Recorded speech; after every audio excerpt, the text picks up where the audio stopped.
Welcome to the Slop Farm. Enjoy the video.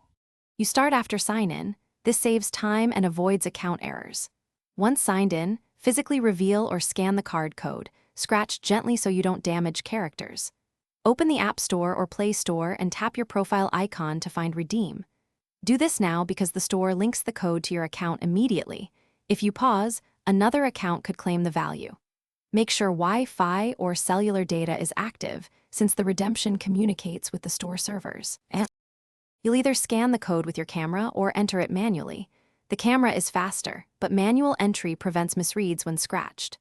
Once entered, verify the App Store region. Gift cards are region locked, so country mismatch blocks redemption.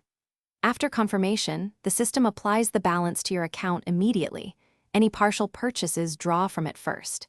If you see a warning, double-check the code and region settings, and try manual entry if the scanner fails. Since scanners, you finish by confirming the updated balance in your account settings. This shows the card applied.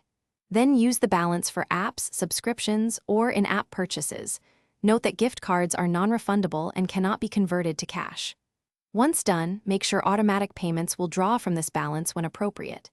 If redemption fails, first recheck the code and region, sign out and in again, and try another device. If problems persist, contact the store's support with your card and receipt for resolution. Thanks for watching. Consider subscribing if we helped you today.